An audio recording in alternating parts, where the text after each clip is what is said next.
adalah jaringan yang menghubungkan komputer dengan alat elektronik lainnya.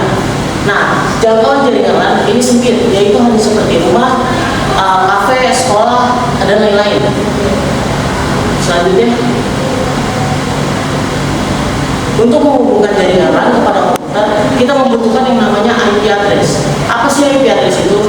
IP address adalah identitas sebuah jaringan komputer.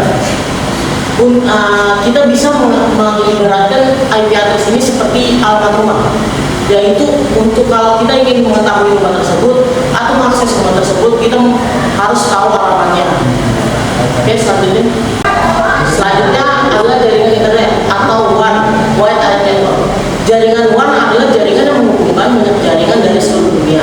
Atau kita bisa menggampangkan penjelasannya dengan jaringan WAN adalah jaringan gabungan dari jaringan LAN dari seluruh dunia. Oke, selanjutnya saya akan memberikan ini kepada Niki. Baik, terima kasih Bintang. Saya di sini akan menjelaskan tentang jaringan internet. Sama seperti jaringan lokal, jaringan internet juga memiliki IP address yang berbeda karena IP address ini berlaku secara global. Bisa juga disebut dengan IP public. Akan tetapi tidak semua perangkat lokal yang terhubung dengan internet memiliki IP public. Karena biasanya IP public hanya digunakan pada perangkat utama yang terhubung dengan jaringan internet secara langsung. Dalam hal ini ada perangkat modem yang mendukung dengan ISP. Selanjutnya ada konektivitas internet. Koneksi dengan internet bisa juga dilakukan dengan dua hal. Yang pertama menggunakan kabel, yang kedua tanpa menggunakan kabel. Bisa disebut juga wireless connection. Konektivitas internet. A. Konektivitas internet pada jaringan berkabel. Pada jaringan berkabel umumnya memakai jaringan kabel telepon maupun televisi yang terhubung dengan ISP. Salah satunya dial-up PTSN, Public Switch Telephone Network. Selanjutnya, untuk terkoneksi dengan internet dial-up memanfaatkan jaringan telepon rumah yang berbentuk kabel. Untuk terkoneksi ini harus memiliki 3 perangkat, yaitu komputer, modem, dan sambungan telepon rumah. Oke, selanjutnya konektivitas internet. Kecepatan akses jenis konektivitas internet dial-up hanya 12 hingga 20 kbps kilobyte per second dan maksimum hanya 56 kbps. Selanjutnya akan dijelaskan oleh Dila. Kepada Dila dipersilakan. Baik, terima kasih Nikesha atas kesempatannya. Di sini saya akan menjelaskan tentang konektivitas internet pada jaringan nirkabel. Jaringan nirkabel itu apa sih? Jaringan nirkabel itu adalah jaringan internet yang tidak menggunakan kabel untuk menghubungkan satu perangkat dengan perangkat yang lainnya. Jaringan nirkabel ini sering dipakai untuk jaringan komputer baik pada jarak jauh maupun pada jarak dekat. Berikut ada beberapa konektivitas pada jaringan nirkabel. Ada GPRS atau General Packet Radio Service. Nah, jenis koneksi internet ini menggunakan gelombang radio nih untuk komunikasi data dan suara. Sistem GPRS ini dapat digunakan untuk transfer data yang berkaitan dengan email, data gambar, atau SMS, Wireless Application Protocol atau WAP, dan World Wide Web. Nah, layanan GPRS ini dipasang pada jenis ponsel tipe GSM atau Global System for Mobile Communication. Yang kedua ada Wi-Fi. Kalian sering kan di rumah atau misalnya di kafe-kafe pakai Wi-Fi. Nah, kalian tahu nggak sih kepanjangan dari Wi-Fi itu apa? Wi-Fi itu kepanjangan dari Wireless Fidelity, merupakan sistem standar yang digunakan untuk terkoneksi dengan internet tanpa menggunakan kabel. Nah, gelombang radio yang digunakan oleh Wi-Fi ini rentannya 2,4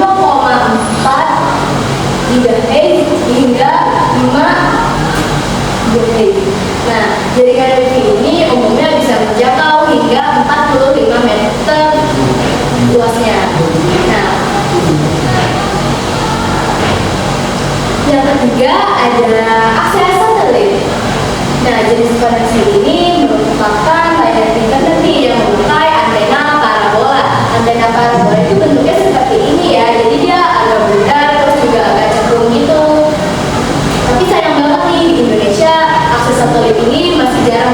gunakan karena harganya yang cukup mahal. Tetapi akses satelit ini juga banyak kok digunakan di Indonesia untuk kebutuhan suatu perusahaan dan bisnis yang besar. Nah, selanjutnya materi kedua nih, komunikasi data dengan ponsel yang akan dibacakan oleh Alfanul Kinul Huda. Padanya dipersilakan. Oke, baik, terima kasih atas kesempatannya juga. Di sini saya akan melanjutkan materi tentang jaringan komunikasi pada ponsel. Komunikasi data merupakan sebuah mekanisme pengiriman dan penerimaan data dari satu perangkat ke perangkat yang lain. Ketika kita menggunakan ponsel baik untuk mengirim pesan atau SMS, short message system, panggilan suara ataupun transfer data, di dalamnya terjadi mekanisme komunikasi data yang terjadi antara ponsel pengirim dan ponsel penerima. Komunikasi data pada ponsel dilakukan pada BTS, Bus Transceiver Station, melalui beberapa cara dan media, yaitu dengan Bluetooth, kabel data, ataupun jaringan komunikasi data lainnya seperti CDMI, Code Division Multiple Access, ataupun GSM, Global System for Mobile. Namun karena perkembangan teknologi pada saat ini, komunikasi data dapat dilakukan melalui beberapa jaringan internet sebagai berikut. Yang pertama ada GPRS, General Packet Radio Service, merupakan jaringan internet pada ponsel yang memiliki kecepatan antara 35 sampai 171 Kbps.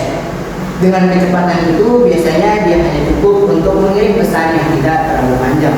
Yang kedua ada Enhanced Data Rate for GSM Evolution, merupakan jaringan internet yang memiliki kecepatan lebih baik dibanding GPRS karena dia memiliki kecepatan antara 120 sampai 384 Kbps. Yang ketiga ada 3G, merupakan jaringan internet GPRS versi 3 yang menggunakan protokol transfer data, yaitu United Mobile Telecommunication Technology, sehingga memiliki kecepatan antara 384 Kbps sampai 2 Mbps. Lanjut. Selanjutnya ada generasi berikutnya, ialah HSPI, High Speed Packet Access, yang biasa dikenal dengan 3.5G. Itu dia memiliki kecepatan antara 600 Kbps sampai 10 Mbps. Adapun HSDPI, High Speed Downlink Packet Access, atau yang biasa dikenal dengan HBLAS yang suka muncul di layar ponsel kalian, itu dia memiliki kecepatan yang stabil, yaitu 7.2 Mbps. Selanjutnya yang terakhir ada 4G atau LTE, Long Term Evolution, merupakan jaringan internet yang memiliki kecepatan hingga 100 Mbps. Sebagian besar ponsel di pasaran sudah mendukung adanya jaringan 4G atau LTE ini. Selanjutnya saya berikan kepada Manda. Baik, terima kasih. Selanjutnya ada komunikasi data dengan ponsel. Jenis koneksi jaringan pada ponsel digunakan untuk komunikasi data. Selanjutnya ada koneksi dengan kabel. Koneksi dengan kabel adalah metode transmisi yang menggunakan kabel fisik untuk menghubungkan perangkat dan mentransfer informasi secara langsung antara satu titik ke titik lainnya. Penggunaan lebih banyak untuk menghubungkan ponsel dan perangkat komputer atau perangkat lainnya yang memiliki port USB. Karena menggunakan kabel, jangkauan koneksi ini sangat terbatas sesuai dengan panjang kabel yang kalian miliki. Ini contoh kabelnya. Selanjutnya ada koneksi dengan Bluetooth. Koneksi dengan Bluetooth adalah teknologi kabel yang memungkinkan perangkat untuk berkomunikasi satu sama lain dalam jarak dekat. Biasanya hingga 10 meter tanpa memerlukan kabel fisik. Bluetooth menggunakan gelombang elektromagnetik yang beroperasi pada frekuensi 2,45. Selanjutnya ada koneksi dengan menggunakan gelombang radio. Koneksi dengan WiFi adalah metode komunikasi nirkabel yang memungkinkan perangkat seperti laptop, ponsel, tablet, dan perangkat untuk terhubung ke jaringan internet tanpa menggunakan kabel fisik. Koneksi dengan WiFi jangkauannya tidak jauh, maksimum 100 meter, tetapi dengan bandwidth yang minimum atau dead rate 1 Mbps. Selanjutnya, yang akan dibacakan oleh Aldea. Dari mana di sini? Enggak. Terima kasih kepada Anda. Selanjutnya ada proteksi data saat berinternet. Untuk memahami bahwa situs yang ada lebih nyaman, cara mudah memahami bahwa situs yang ada lebih nyaman adalah karena faktor proteksi data yang diinput di alat dan nomornya di sebelah situs webnya, apakah yang didahului dengan HTTPS dan ada icon seperti kunci di sebelah situs web.